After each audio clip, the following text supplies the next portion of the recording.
Welcome to the final exercise of the empowerment course, our final course.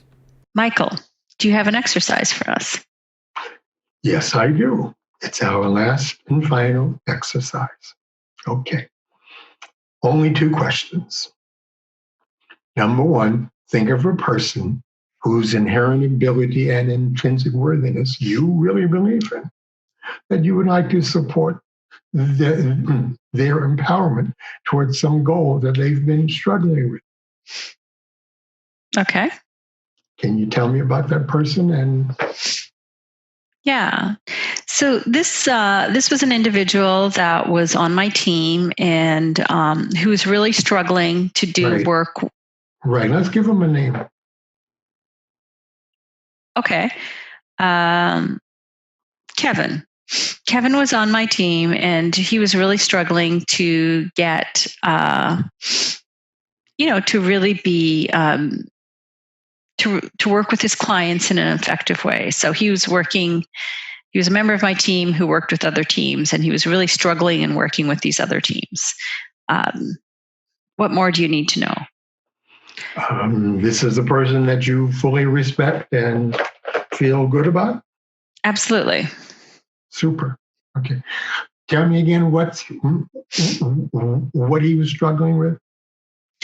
He was struggling with actually pushing back on and bringing his expertise to the table. Oh, okay, super. Second step is let's walk through the list of 7 things that we have for individual empowerment. I'll coach you and play devil's advocate every once in a while when I just kind of step into a Kevin role maybe and see what happens. That okay? So are you playing the coach or are you playing Kevin? I'm playing both. Okay. As appropriate, of course. All right. Okay. So you're with Kevin.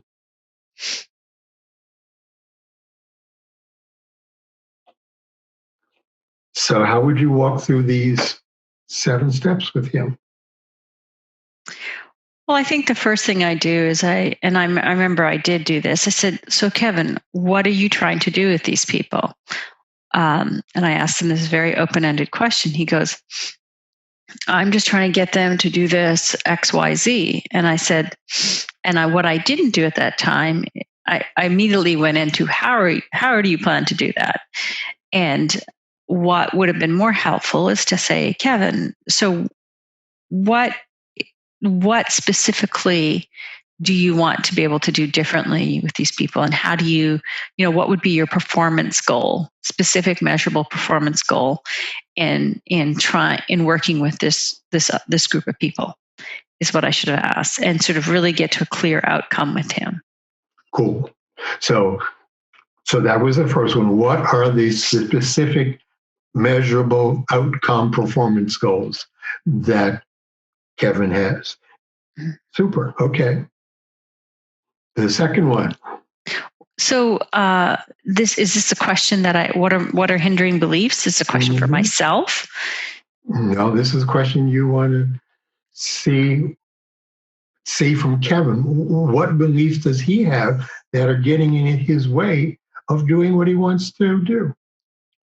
So I would just simply ask Kevin at this point, what's getting in your way? What are your beliefs that are getting in the way? And I remember us having a conversation about this, and he had said, these people just won't listen to me. They're not listening to me. And I said, well, how have you tried to get them to listen to you? And we never really uncovered the whole thing. And I just spent more time really investigating that and getting him to articulate what is it about his belief system. So how would you do that was getting away? How would I do what? Okay, let's say I'm Kevin. And I've said, people just won't listen to me. Well, give me some examples of when they don't listen to you. So I would ask for sound and current data. So I would say, well, what happens when you speak? What do you say? So what's going on? Like, give me some data around what's happening when you speak. Well, playing Kevin again, so I came up with a great idea 2 weeks ago at the meeting, and the group just kept talking. And then later on in the meeting, Sue came up with the exact same idea, and she got credit for bringing up the idea that I had brought up.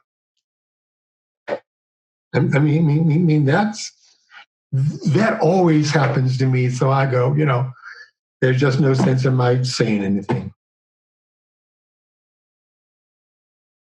Well, get over it, Kevin. No, just kidding. Well, I think at this point, that is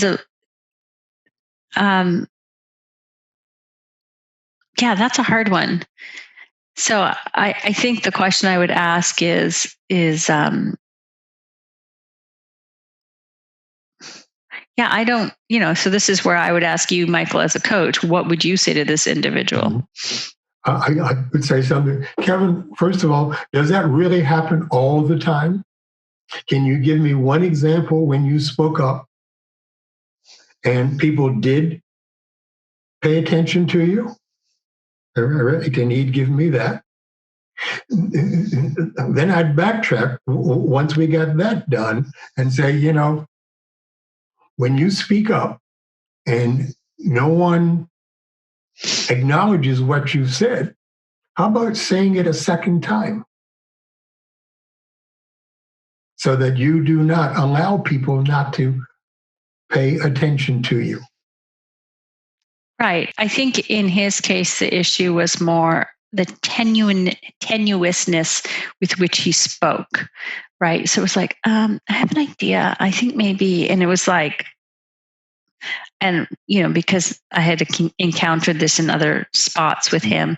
So it wasn't really that people weren't listening to his ideas, it's that he said it so tentatively that no one took it seriously. And so when, part of what needs to happen when you're in a group meeting and you're brought in as the expert, you need to actually say what you believe and actually believe in what you're saying. Then I'd ask him, Kevin, do you believe in what you're saying? Then sound like it. There you go. And All then right. you would ask Kevin to kind of role play it with you a couple of times. Mm-hmm. Kevin, I still didn't get it. Okay. Now that time I get that you believed what you just said. Right. That helpful? Yeah. And I actually did do some role playing with him, but obviously should have done a lot more. Didn't really stick. So then I think, can we move on to the next one? The next one is, what do you as a leader, what do I as a leader need to do to feel empowered? Kevin need to do to feel that. So I would ask the individual, in this case, Kevin, what would you need to do to feel more empowered? So I think with him is so I'm based on conversations I had with him. He didn't have a support system in the team that he was consulting with.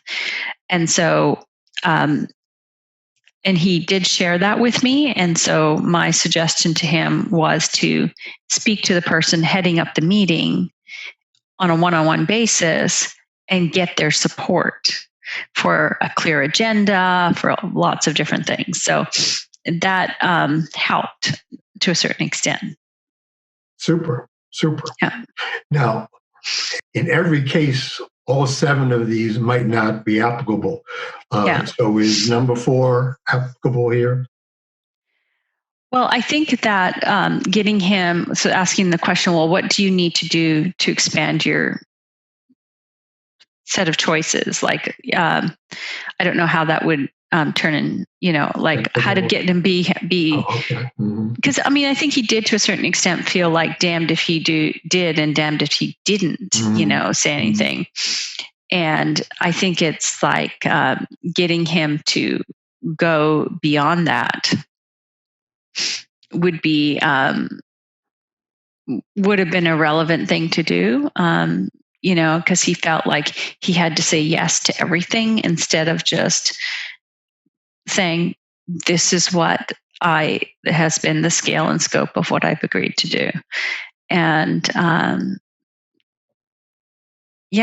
think in that instance, it would have been just supporting him and saying no. Right. And letting him know that you are there to support him. Yeah.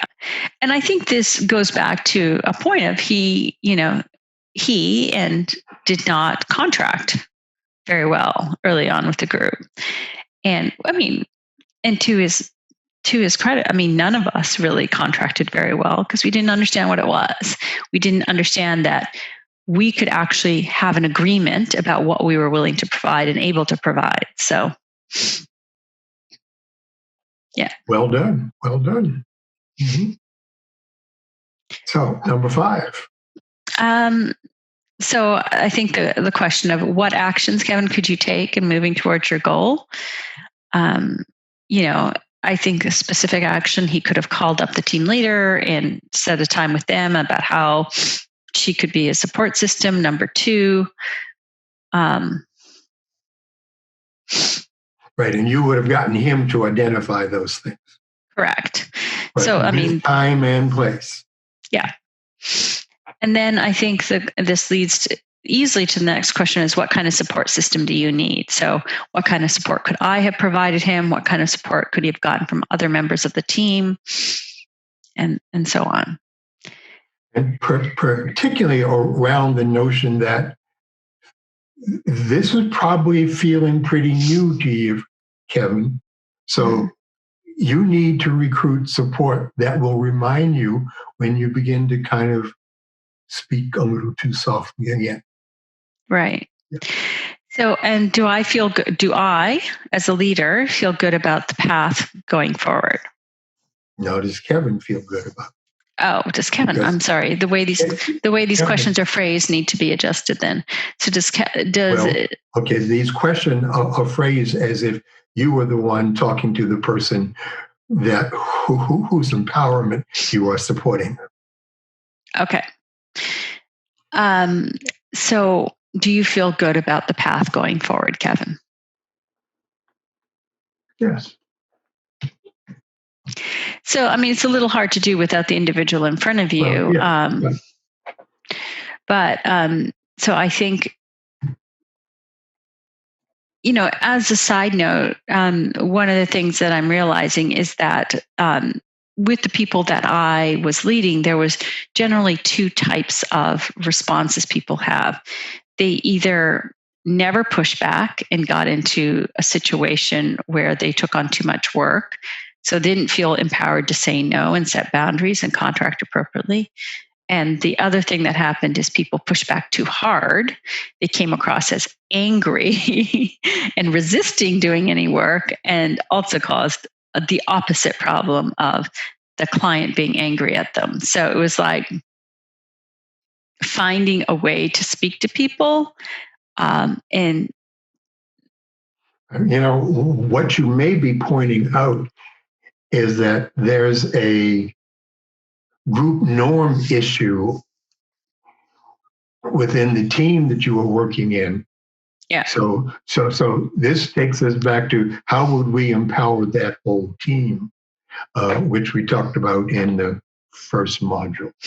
Yeah, and I think that what I'm realizing now, which I also realized at the time, is that it wasn't just my particular team that was working with a part of the business, their group norm. It was the larger group norm of the department that I was a part of, and how they were positioned and how the leaders positioned us to the business. So, I mean, I think that is a much more tenuous problem. So there was a leadership rank ahead of above me that wasn't actually doing a very good job of setting group norms. Right. And so there was a lot of different levels where group norms weren't working. Right. And unless you had a contract with those people to help them change group norms, which they may or may not have any interest in doing, then it's best to just move on. Great. Yeah, I think these set of questions would have been totally useful. I think it would have been really hard for this particular individual, Kevin, to answer them. It was hard. It's hard for me to think about how to support him in that, because it's hard to get out of my own mindset of how I learned how to do this. And not get into the mindset, but not really understand how he is thinking of this. So, yes. That just goes back to where we started. That I cannot support the empowerment of others if I haven't gotten myself empowered first.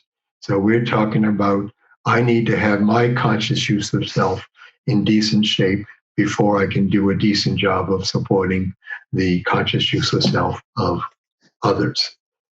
And that's why this thing takes 9 whole courses. So I'm thrilled that you were with me. I'm thrilled that those who have been listening to us have been with us.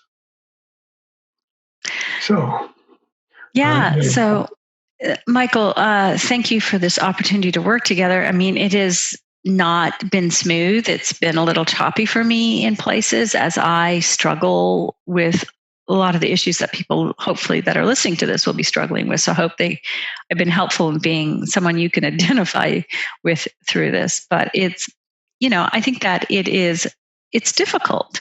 It's difficult to remain conscious, and it is challenging to think of the people in front of you as a part of a human system, and to constantly have those things in mind as you interact and with the humans around you and the teams around you, and become a stronger leader. Yes, and I hope that people don't let the idea that it is difficult get in their way. It's like, if you're going to be great at anything, it will take practice. And every time you practice, it simply gets easier. And so practice, that is what works. All right. Ronnie, have you any suggestions for folks?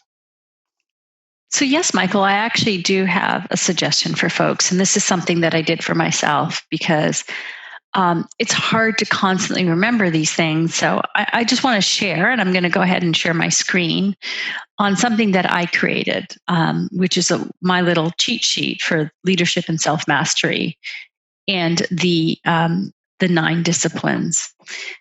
So in front of you, people should see this PowerPoint. Just can you confirm for me, Michael, that you can see it? I can see it. Great. So what I created is, like, how do all these things work together? So I kind of needed a visual and a model for myself. So I started with this idea of a petal, leadership and self-mastery is in the middle. And then we have conscious use of self, which is key, and human systems, which is also key, as like 2 of the core components, and then all the other topics that we covered around it.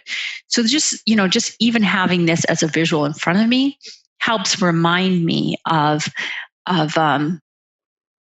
all the different pieces of this model of leadership and self-mastery, which we've been talking about over the last 9 courses. And just a little blurb down here to remind me and remind others of what this is all about. And it's like these 9 concepts describe the behaviors, practices, and disciplines of leadership. They influence and build upon each other.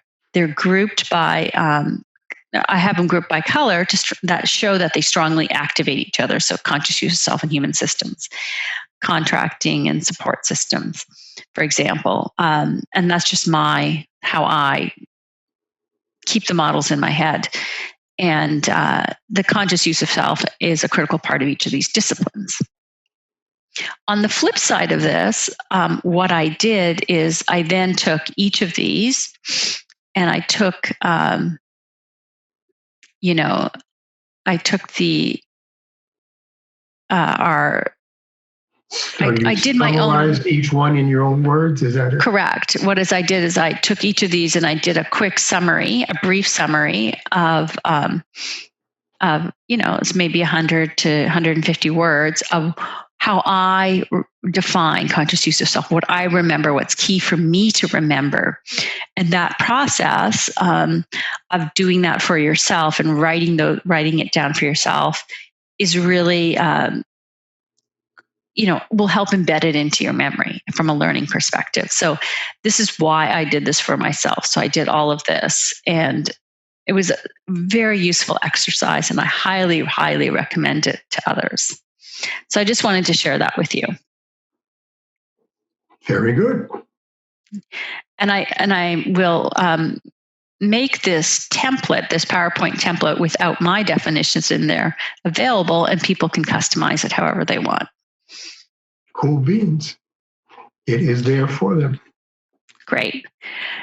So, Michael, do you have any final thoughts for this final course in this Leadership and Self-Mastery program, which I just want to share with people has been a journey of a year for both of us?